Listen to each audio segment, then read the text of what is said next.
Summer routines live or die by how easy they are. And honestly, if something takes too much effort, I'm out. That's why Groons is my go-to. It's my one daily pack of gummies covering my greens, vitamins, and minerals. Plus, it has 6 grams of prebiotic fiber, which is more than 2 cups of broccoli. No mixing powders, no giant pills, no hassle. I just rip open the pack and I'm done. They taste good and they make it easy to stay on top of my health, even when life gets busy. Save up to 52% with the code PODCAST at Groons.co. That's code PODCAST at GRUNS.co. Hi, everybody. This is Dawn Mitchell, and welcome to Dawn of Sports. Today, we've got great topics to cover. Myself and Jim talking about the Vikings as they go into Detroit, but also on the horizon is the beginning of the PWHL Minnesota, the Women's Professional Hockey League that everyone's waiting to hear. And we have Natalie Darwitz. You all know her name here in Minnesota, and I believe beyond. She's very humble. Yes, this former Gopher, U.S. Hockey Hall of Famer, gold medal winner, and Olympian, wearing lots of hats, is now going to bring this forward. We have an awesome conversation with Natalie Darwitz coming up, so I hope you can stick around for that and more.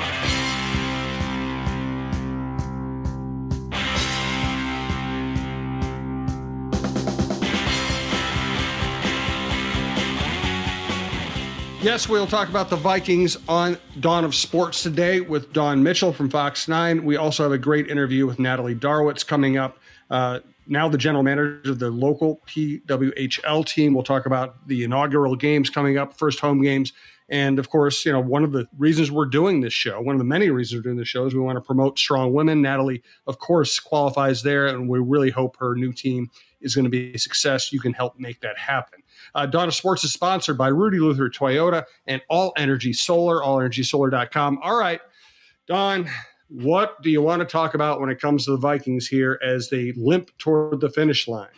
Ay. People can't see me now. I've got my hands over my eyes and my eyebrows at once. That's exactly laying the egg at home. We've seen this in the past, but I don't know. Hindsight is 2020. I did ask Kevin O'Connell yesterday in our Zoom presser with him if he regretted putting too much on the rookie's shoulders.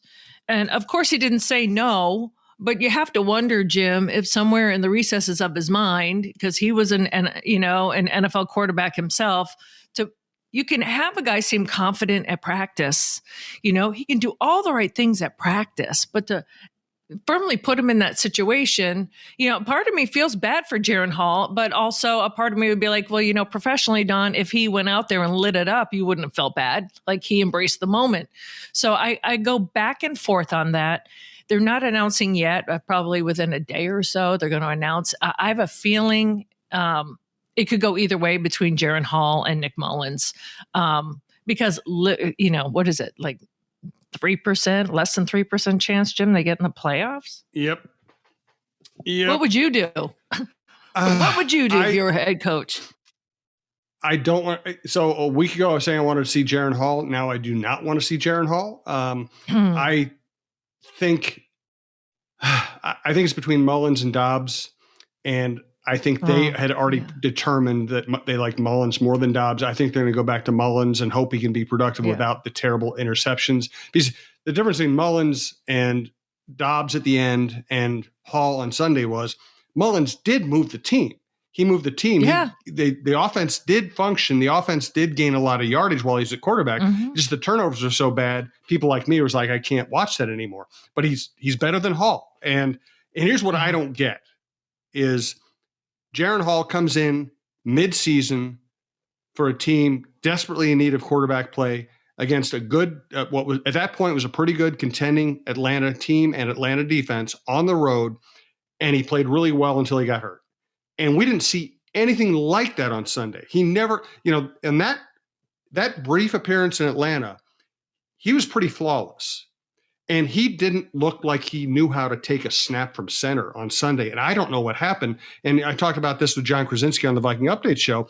You almost wonder, the way the season's gone, if this offense might be too complex for, lesser quarterbacks. Because Josh Dobbs played really well until he gave him the full playbook. And then he looked like he couldn't function. Nick Mullins looked like he had too many decisions to make. Jaron Hall looked overwhelmed this time. So I don't know. I think it'll be Mullins. I'm not sure it matters at this point. Yeah, and and I'm not laying issues either on other people, because he is what he is, right? He was not meant to be a starting quarterback this year for the Vikings. The offensive line had its issues, Yep. So you add that onto, I think, the pressure of the moment. Totally different to go in on the road. And people might disagree with me, but when you're home and it's national football, right? It's the holiday. People are watching. People already know that you're getting the start. So there's this anticipatory just electricity in the air. That's a lot to put on a rookie quarterback. That's a lot. It is. And maybe the pressure of the moment got to him. Maybe he had too much time to think. I don't know what it was, but he was not good. And this is a fascinating time in Vikings history, Dawn. As you know, this is a team that is officially still in playoff contention, and yet it feels like they have a million holes in the dike to plug and an uncertain future, and it feels like the division's getting better around them. We've gone from 13 wins, and how are you going to get better? How are you going to start winning the playoffs? To what do they even have here right now? Well, I don't. When you look at what they've gone through this year, some people like Kevin O'Connell needs a couple of votes at least, if not more, for Coach of the Year. I know he's not going to get it, but I'm just saying, from what he's had to go through, you get Kirk going down, you get JJ going down, and all these other injuries that have gone on, just injury-wise, what he's had to deal with to still be in contention, that's saying something. But with that said, we have seen some of those games, right? Like, Nick Mullins, 6 interceptions. It's been this, I said this yesterday in my story, it has been kind of a queasy roller coaster ride. You get Dobbs coming in. It's great. And then it's not. And then Nick is like, oh my gosh, that's great. And then it's not. It's like, whoa. I think people as Vikings fans are just kind of like, let me off this ride right now. Like, I'm a little nauseous. I got to get off the ride. And at the beginning of the year, they said it was going to be a competitive rebuild. Well, they got what they wanted, right? But I don't think that they realized like they'd be a fire in the rebuild. Do you know what I mean? Yeah. We've got the house under repairs and the electricity caught on fire. And the thing is, I think if Cousins had stayed healthy, which he always had before previously, this would probably be double-digit victories. They'd be in the playoffs. They'd be fighting for a seed right now. To me, there are two key people on this roster in terms of the fluctuation between what we thought they'd be and what they are right now. One is Cousins. I think if Cousins is healthy, they'd be a good team. And the other one is Marcus Davenport. They signed him to be the bookend pass rusher with Danielle Hunter. Without him there, the Packers could throw 8 blockers at Hunter and know that nobody else is going to get to their quarterback. And then eventually your receivers are going to get open. I think those are the two swing players on this roster. I think Cousins being hurt, obviously they couldn't replace him. And the fact that Davenport gave them almost nothing, the second 2/3 of the season, I think really hurt the defense. And then you go back to the drafts and getting Lewis Seen and Andrew Booth, who are supposed to turn around your secondary, and they don't even contribute. You passed on Kyle Hamilton. It feels like Cousins being out has allowed all the other flaws to come to the floor. The forefront. And we can't forget JJ being out for that chunk of time either, right? You're like, oh my goodness. So, but I do, right, at the beginning, you have Davenport, you've got Kirk Cousins, and then you're like, whoo, now what do we got? I said at the beginning, they're just one injury away from disaster. And everyone's like, well, every team is. I'm like, not so much. We're seeing Flacco come in and have light it up, right? So I don't know. Does the league after this year, Jim, I know this is a bit heady and getting ahead of ourselves. Do they rethink how they handle the backup quarterback position now? I mean, like you and I've talked about this in the past. You can't spend tons of money on a backup quarterback, right? But do you risk seeing your season go down the tubes, or at least kind of be 3% to get into the playoffs if your big guy goes down? Yeah, it's a question I've been asking general managers since I started covering the league, and everybody takes a little bit different approach to it. Some want just your Sean Mannion type. Guy who can meat and take potatoes, the snap, right. run the offense, understand the offense. He can't make all the throws, but he's not going to screw up too much. Some want the quarterback of the future to be your backup, but then if he's not ready, that can destroy your season. Some just try to save money at the position, and we've seen that not work out so well. And some do what the Vikings are doing, which is kind of get somebody, they spend a lower draft pick on somebody they hope will develop over time, but that person wasn't ready. At this point, I don't even know if it's really possible. But what I would love to see them do is bring back Kirk on a creative contract that opens up some cap space so they can get their other deals done and draft their quarterback of the future. And of course, I've been saying for months, Michael Penix is my guy. He looked amazing. And really, until recently, a lot of mock drafters had him going late first round, even second round. Now, I think he's too good for professional evaluators to let him drop that low. But there is a possibility that he will be available when the Vikings are drafting, and he might be the best quarterback in the draft. He might be a future All-Pro, and you might be able to have him and Kirk on the same team. And for years, if you look back, people always say, you can't always be like the Packers that have da-da-da-da-da. Well, if Packers would do exactly what you're saying. They would have a Brett Favre, but then they would have like a backup that, eventually would get frustrated and go somewhere else, whether it was Hasselbeck that backed him up, Then he went to Seattle and I'm not saying he won a Super Bowl, but, they always had backups that were waiting in the wings. And then Aaron Rodgers was waiting in the wings and we see what happened. And then, so they always kind of think that way. And it'll be interesting to see if the Vikings can do that. I agree with you. Sign Kirk Cousins. You're not going to get him on a 2-year deal. You probably have to get him a 3-year deal or at least 2 with an option for a third, but like you said, creative, because you still have to pay JJ. You want to keep Danielle Hunter. You've got a lot of guys that, especially wide receivers after that, like KJ. I have a feeling KJ Osborne's going to be gone. Brandon Powell's on a 1-year deal. They got a lot of work to do. They do. It's going to be fat. And the thing about the Vikings is they're going to be fascinating no matter what happens. And I'm going to be in Detroit. You going to go to Detroit on Sunday? Ahmad Hicks is going to Detroit on Sunday. So good for you for not having to go to Detroit on Sunday, but I'll be there. Something interesting will happen. That's the way the NFL works. So, I will say this, the Vikings have never been boring this year. No. It's been even like my family back east, because the Patriots have been boring losing, right? So they're now they're Vikings fans. They even came in for the Christmas Eve game, like 2 years in a row. They're like, yeah. So they're like, listen, they're still exciting. You still don't know if they're going to win or lose. They still, no matter what they've gone through. So you pull energy from people from the outside, because it's so easy to get into they're the, you know what I mean? That woe is me kind of mentality. So it will be interesting. I still think Dan Campbell is ticked off. I don't know if he's going to rest players now, right? I mean, because now they're just locked into the 3, so they've got to really play hard. So Sunday will be interesting. Interesting indeed. It sounds like they're going to play their starters, so we'll see how that works out. Right. Let's. Do you have an FTG this week? I have two of them. Oh, good. Then you have both. Two. Yes. Ooh, you're fired up. I'm going to stick with it. I kind of brought it up. How about the referees in the Detroit Dallas game, right? FTG on that 2-point controversy. Come on. I have friends, my friend Gina Trotman that's out there in Detroit. She took a picture and you see both 68 and 70 checking in with the refs. You see both of them. And this isn't rocket science. No, Josh Dobbs, pun intended. This is not rocket science. People go up there all the time. One guy will report but you don't want everyone to know who's reporting. So you bring other guys up there with you, right? And then when 70 goes, I didn't say a word. So the refs messed up.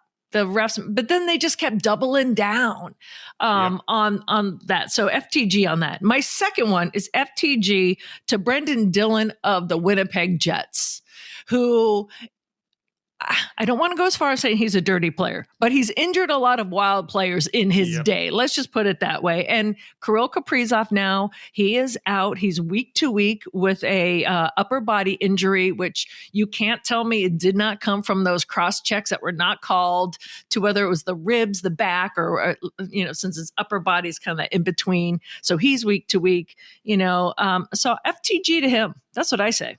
That two very good choices. And listen, hockey can be a great sport. and it's obviously very popular in our state. It still drives me crazy that there's a Neanderthal aspect where you still have people in the age of concussion awareness dropping their gloves and punching each other in the head 20 times and people cheering for it. And you also let lesser players, vicious players, take out the players who make the league worth watching. You shouldn't let thugs beat up on stars. You should, I mean, it shouldn't happen. You shouldn't let somebody who's less important than Kirill Kaprizov injure Kaprizov. You need to protect your stars, just like every other major sports league has figured out. It's about stars. It's if you want to have them, if you want to maximize your audience, if you want to maximize your popularity, if you want to maximize your television ratings, you need your stars healthy and on the playing surface. And letting thugs around and do this kind of stuff is the opposite of that. Yeah, I would say the only sport that's close to that, and just hear me out on this, is when a baseball pitcher will throw at someone, when you get that tension. I mean, you could kill someone by hitting them with a baseball, but like they'll kind of chin music, or they'll just throw at them because of something that, they showboated and hit a home run and flip the bats and then they throw at them. Like, I just don't think you should be able to do that. You can't physically try to take out somebody in these sports because way too much. First of all, your life and your health is at stake. Second of all, like you said, the value of these players to the teams. This is so I took my family to the Wild Bruins game because they're from Boston. And I surprised them with tickets on the 23rd. And I didn't realize that none of them had been to an NHL game. Oh, wow.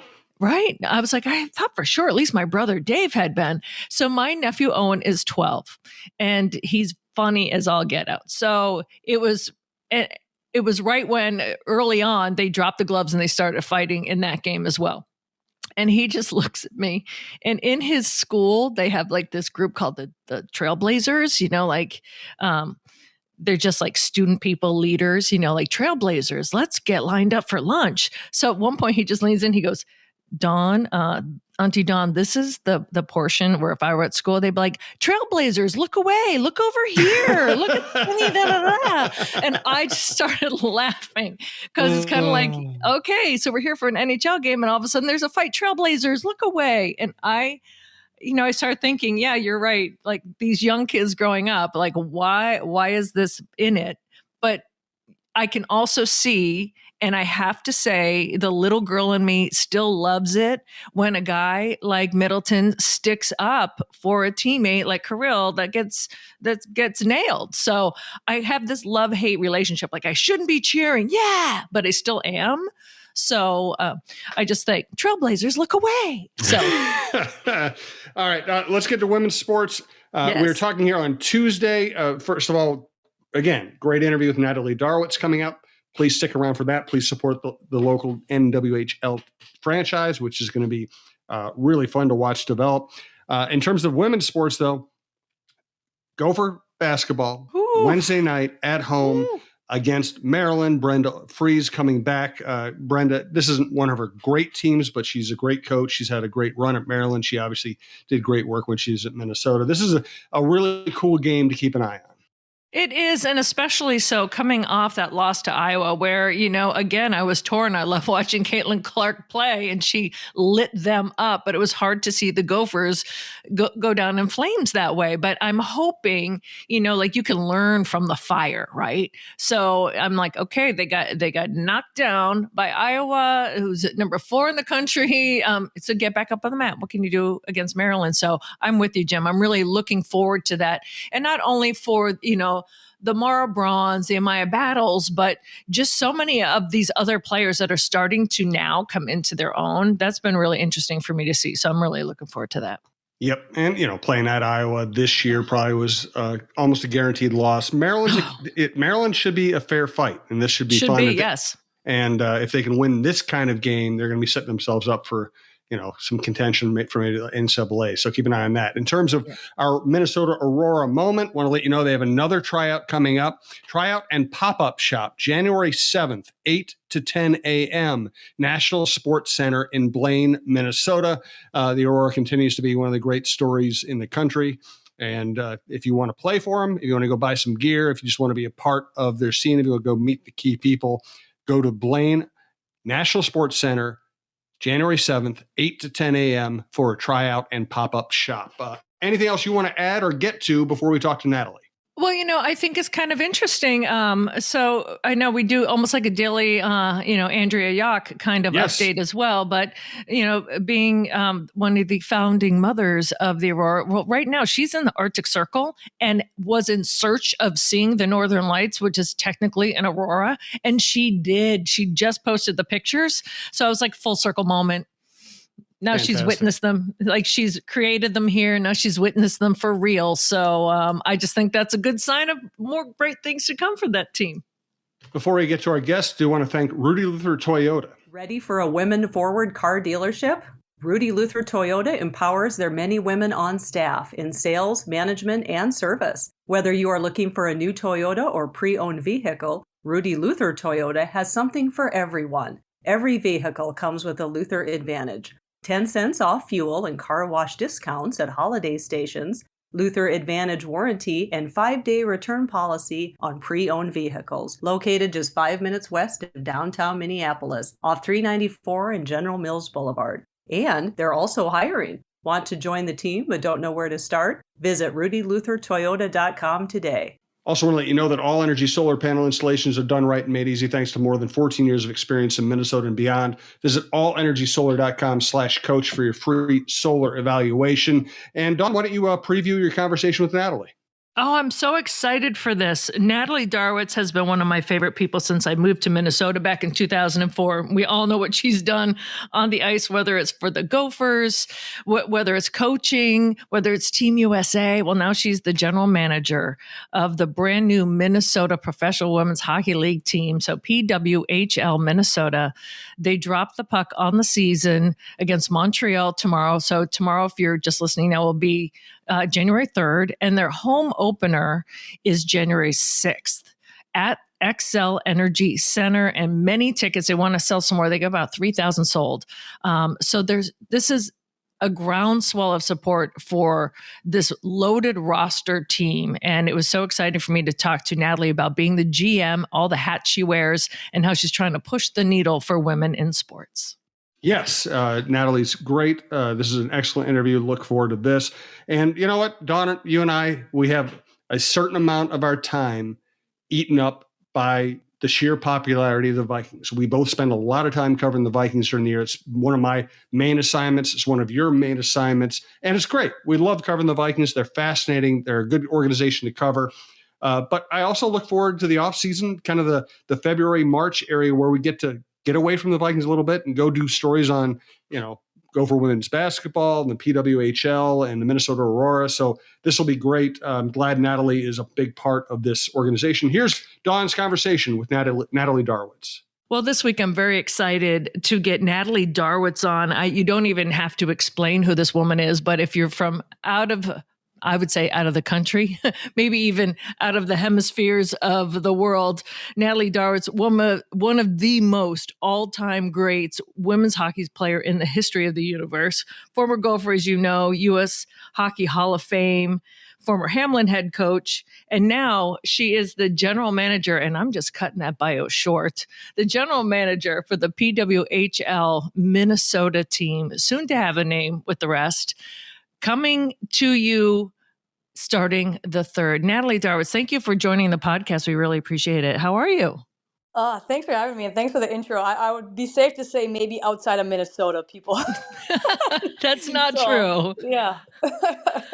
That is not true. So your life has been a whirlwind. The new league starts up. Being the GM, that's a big deal. And you've had a lot to do. How crazy has your life been the past 6 months or so? Yeah, it's been a whirlwind in a good way. But, I was naive to know what went into building a professional organization from scratch and what it takes to operate it daily. So it's a fun but challenging task ahead. And I'm just so excited that tomorrow the light's at the end of the tunnel with our first game. And then on Saturday at 2:30, our first home game at the Excel Center against Montreal. So the fun part is here. The work is done. The Christmas shopping's done, and now we get to unwrap presents tomorrow. So it's well worth it. That's a great visual. And unfortunately, you can't do that very first one here at the X with the big crowd, but that only comes a couple days later. It's always hard to go on the road. But do you prefer maybe unwrapping that gift in Montreal? Or how is that for you to say, all right, this is a bonding trip. We're on the road. We're going to kick this off. How is that? You've been to many, many games on the road. That is a bonding experience, isn't it? Yeah, you know what? Quite honestly, I'm really happy we're playing our first game on the road, especially given the hoopla and excitement around the home openers. Mm-hmm. And we have an opportunity to have someone else do their home opener and have all the stress on them. And that That's right. we're That's what I prepared was for what thinking. Right. happens on. Yeah, so then we're prepared for, okay, that's how Boston did it on Wednesday. We're prepared for ours on Saturday. So it's actually a blessing in disguise that we have to go on the road and have everyone have another market do their work and prepare for a home opener. And we have a few more days to get settled and do ours on Saturday. As well as, absolutely, I think anytime you're on the road, even though everyone prefers to be at home, there is a bonding experience. There is, the bus rides and hopping on a plane and the meals together. That is just going to kick things off on the right foot the next day or two. Well, I want to congratulate you because there's so much excitement about this new league. Not only the fact that you guys are playing at the X, getting what you deserve. XL Energy Center is going to be loud for you guys. But when you look at the roster, if people have not been paying attention, this is like a U.S. national team roster. And so many former Gophers that you get that local pull of, oh my gosh, Taylor Heisey, Kelly Panic, Grace Zumwinkle, Liz Shepherds, Abby Barine. Are you kidding me? Lee Steckline. It just goes down the list even more. And even goaltenders. You have Amanda, you have Lauren Bench. It's just incredible. And I know that that's just scratching the surface because there's so many that are not former Gophers that people know. Kendall Coyne, Maddie Rooney, Nicole Hensley. It's mind-boggling for me, actually. Every single time you would announce a signing, I'm like, they got hurt too? That's crazy. Yeah, it's a fun roster, and as we were kind of crafting it, it was important for us to build a market here in Minnesota to have a lot of local flair with the names that you just mentioned. We were talking today at the rink, if you look at the other 5 markets, it's kind of a smorgasbord of where they're from and everything. And you look at our roster, and it's Minnesota heavy or U.S. Olympic national players heavy. So not to say we're biased against the other Canadians or international players. Right. We do have a few of those, so we're definitely not. But I think that's what is going to draw excitement and get people in the seats at Excel Center, is knowing that they have hometown people in their community. They watch them whether it was the Gophers, Ohio State, UMD, Wisconsin, that they've seen these players play, their familiar faces. It's just super important for us, as not only do we grow the game and have a great product on the ice, but we grow the game for future generations, that they can come out and watch a game and see a hometown hero, see somebody they grew playing growing up, and and hopefully they can idolize them and dream one day that they can become a professional women's hockey player and make a living doing so. So it's a fun roster. It's a great group. We're excited about it. And we're excited to kind of get that on the ice tomorrow to see what we have. You talked about not being ready for all the things that a GM kind of has to do, all the hats. You had your first kind of hiccup, and it came recently. You had to replace your head coach. You have Ken Kleen now. That cannot be without stress when Charlie Burgraff says, I need to step down, or however that went down. Now you have to scramble, get a new head coach, figure it out. The season's coming up. That must have been a couple of white hairs that week.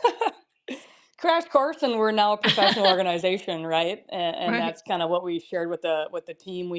They went home for holiday break with Charlie, and they came back with a new head coach. So, yeah, like you said, a hiccup in professional sports. Charlie did well in his first month or two here and grew the organization and chose to step down for personal reasons. And when your back's against the wall, it's like, okay, what's next? And the timing's never good, and of course it was over the holidays, but super fortunate that Ken, started to build a relationship with him a few months ago. He interviewed for this position as well. And so just, kind of gave him a call up last minute, and thankfully he's an empty nester and was in Colorado and got in his truck the next few hours later and drove to Minnesota. So, not that any transition or any change is seamless, and there isn't some bumps in the road, but we feel like having a game 7 days away, the players were locked in, and that was the message, is like, hey, this is the first ever game you're going to play in this league. Don't let these circumstances get in the way. Go out there and because this is about way more people that pave this path than it is about you guys just being on the ice playing a game. This is an important game, an important moment. And so I think the players realize that they're not going to let any curveballs, get them off track of what they have to do tomorrow night and Saturday afternoon at the Excel Center. And Ken's done a great job, and we have a great staff and support staff in place that made the transition as best as possible given the circumstances. I was going to ask, a good friend of ours, Andre Yak, started the Minnesota Aurora basically from scratch. I've always been what's the word? In awe of that process. How difficult has it been for you to get this thing rolling? And is there anybody you've looked to for advice? Yeah, it's been a fun challenge. I think if you're passionate about it and you want to see this through, I think that's going to, fuel your fire. But at the same time, has it been, rainbows and butterflies? Absolutely not. There's been challenges thrown on our plate, timelines that may have felt impossible that you had to meet, whether that was, getting scheduling going, a lease for a facility or staff members. But, the Aurora is a great example that it can be done. Ours was a little bit more fast tracked with our timeline. When this thing came to fruition in the Walter Group and Billie Jean King Enterprise said yes, they promised these players they would get it going the next season. And that just so happened to be, 4 or 5 months later. And so that's why things have progressed so fastly. That's why, I know the general public wants a name and a logo. Maybe that's why they're not seeing it year one. It's just progressed really, really fast. But I'm very fortunate. I have a great support staff. Early on, Bill Garrett and I had a few conversations. Although sometimes it's hard to compare his organization with ours, just because the differences of us being one entity league versus him having ownership is a little bit different in that sense. And as far as our draft, we had to draft 15 players versus their normal drafts are young guys a couple years out. So. But we chatted here and there and got some great advice from him. And I just have a great support staff of an internal, small group of people that I lean on, that keep me humble, that keep me pointed in the right direction, and keep me on track, And at the end of the day, I just want to do right by these players and the staff and this league to make it grow, so that in 10 years, we're not talking about a build-up or a startup. We're talking about how do we get from 9,000 seats at Excel to filling 15 to filling, 18, to maybe having our own venue someday. So I think we're on the right track, and year one's going to be exciting. We're going to have bumps in the roads, no doubt. We're going to have hiccups, but it's all about learning and growing and making this thing better than it was a year ago.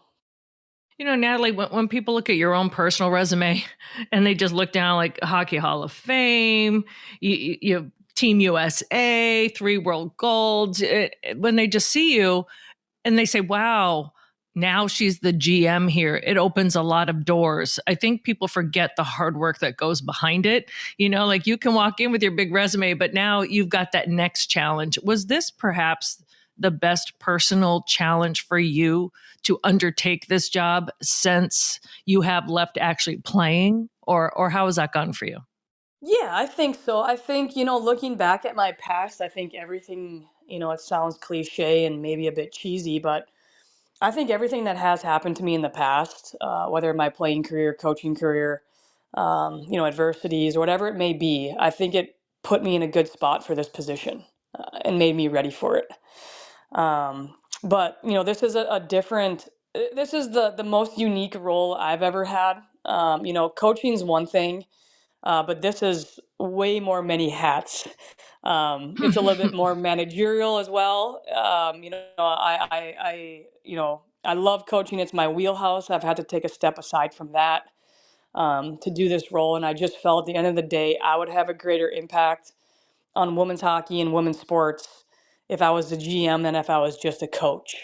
And I'm not saying just a coach lightly. It's a huge role, but I just felt I would have more bandwidth if I was in this position to grow the game and to push the needle forward. Um, and so yeah, it's been challenging. There's been some personal growth and development, which is great. I think we always need that.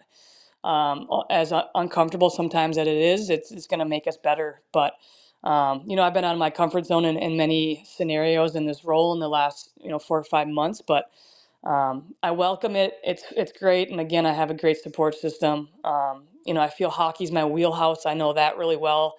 Maybe some other challenges and learning and growing is kind of the more managerial stuff of managing 15 to 20 people, and communication is key and stuff like that. So just kind of taking every day and getting better, and hopefully the staff and the players feel like right now Minnesota's a great organization. They enjoy coming to the rink every day, and they're enjoying being a part of this, and they feel it's being ran top notch professionally, and they have a smile on their face every day.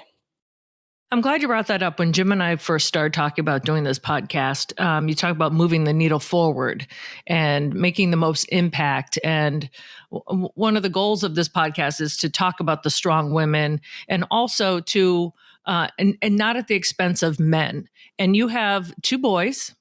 And so the fact they get to see their mom now take this boss lady role, right? Like you said, it's expanding your own personal bandwidth, but the impact that you're also having on your family in terms of showing how strong and smart and capable a woman can be. We talked about Andrea Yock, and even with the Aurora starting up a team like that, and even with the Whitecaps way back when hockey for women professionally, or how much they were really getting paid back then, the young boys that get to see women in these roles is so important. And I know that you have seen the benefit of that impact over the past, I don't say 10 years, perhaps. Yeah, absolutely. I think it's huge. And, my boys, 6 and 8, they know no other. Like, they go to the rink and they Right. are watching women play, and they're like, oh, guys play too. And I just think that doesn't come out of thin air. They have to be taught that of, Yeah. Men are superior to women or whatever, because, I coach my son's little mite team too, and they don't bat an eye that the coach on the ice is a female. Mm-hmm. When I coach his little team and stuff like that. And so it's just like, where does that come from? And so I think action's really important, just seeing it firsthand. And so maybe as these boys grow up and they're like, maybe hear, negativity on Twitter, or read something, a armchair quarterback says, or something like that, they can say, no, I don't agree with that. And that's how change happens, as they see it firsthand. So, I do think in the world of hockey we have a ways to go. I don't think in the NHL there's a whole lot of females. There's maybe 1 or 2 athletic trainers on the bench, right? Whereas Right. when you watch college football or NFL, there's a lot more. You see them around. So, again, it's all about pushing that needle forward. And I've been really proud that majority of our staff is females. They wouldn't have this opportunity in the NHL, so let's give them to it in this league. Do we still have males? Absolutely. We're gonna put the best people in the best positions.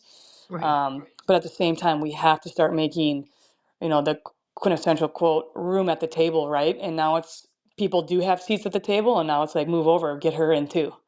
Um, yeah, you were gonna It's say something? yeah, I was going to say, room at the table, you're building your own table, right? It's not Yeah. even, yeah, it's even more than just, hey, let's pull a chair up. It's like, all right, here's the new table. Absolutely. We said that well said, and I appreciate you saying that, because that's what it is. It's, sometimes there isn't room at the table, and we can't sit there and complain and sulk. It's build your own table. I love that analogy, and that's what we're doing here, and that's what we want to continue to do. So I think it's really important, and as you mentioned before, could this opportunity open up different roles? I hope so. I hope that someone sees that we have a top-notch, maybe video coordinator, and she's a female, and then she makes her way maybe to NHL, or we say, hey, no way, we're growing this thing at rapid pace. She doesn't want to leave for the NHL. She wants to stay here. And so it's just all about, again, people like you, Don, and Cheryl Reeve, and all these strong females out there. It's, I'm missing a lot of other people. Winnie Broats, Chrissy Wendell's, Erica McKenzie's a good friend of mine. She's at the Wild and ticket sales doing and suites doing an amazing job. And it's those people that are showing up daily that are going to push this needle forward. Well, I know that you have a super busy day, but I wanted to just thank you. We've known each other a long time now, and just watching you physically pushing that needle forward every single day, whether when you were playing at the U, whether then you started playing for representing your country and then coaching. And what I admired about you is you made decisions. This is all about making decisions and having the opportunities to say yes and say no. You've made decisions for your family, for yourself personally. When you decide I'm going to be at Hamlin, I've got little boys, I'm going to stay close. I'm going to be an assistant with the Gophers. And now you're going to take this job. And I know you're supposed to be at Hill Murray. So we know that how quickly things change, right? Like when this drops, you're like, I got to make these really difficult decisions and still be a mom, still be a wife, still be a leader, still be myself to myself. Mm-hmm. I have witnessed you through it all. Pregnancies, interviewing you when even before you became a mom. I personally, not even just as a woman, just as a person, I just want to thank you for being yourself and being a leader and taking these risks and knowing that, hey, these decisions I have to make for myself. And this is what we as women want. We just want the opportunity to have those same chances, and we can choose what we want. And that's what it's all about. I appreciate that, especially coming from you, Don, because you've, in your world of journalism, you've probably endured a lot of that. And so we should be quite honestly thanking you for all you've done and pushing this thing forward too. So super appreciative and grateful for you. Well, I'm ready to drop the puck. All right. Bring on Montreal. Bring on the home opener on the 6th. Congratulations to you. I know that you're probably going to sleep for a full day after you get that home opener under your belt, but this is exciting times, my friend. It is. And, I think last we heard we have about 6,000 seats sold, trying to fill the lower bowl. So if Minnesota can show up for us 3,000 more seats, that'd be terrific and give us a home ice advantage against Montreal. But, I just got to quickly thank, the staff that we hired. They've been working around the clock too. Glenn Andreessen, our business operations, Callie Funk, who we snagged from the Minnesota Wild, is doing all of our in-game events. So we just have so many people working around the clock who have done a tremendous job here and who've taken a chance on a secure job for something so powerful and amazing to get this thing off the ground. So I'm just fortunate that we have a lot of great people on staff, and fortunate for you guys for highlighting us and giving this opportunity to give us some time on the airwaves too. Well, absolutely. Everyone out there, you got to fill that lower bowl. Let's get more than just 3,000, right? Let's expand, have it spill out from that lower bowl. You still have time to purchase your tickets. Well, Natalie Darwitz, thank you so much. GM of the PWHL Minnesota team, soon to have names. I'm excited for that, but I'm more excited just to see these women on the ice getting paid and playing. And this is awesome. Congrats to you, and thanks so much. Thank you, guys. Appreciate it.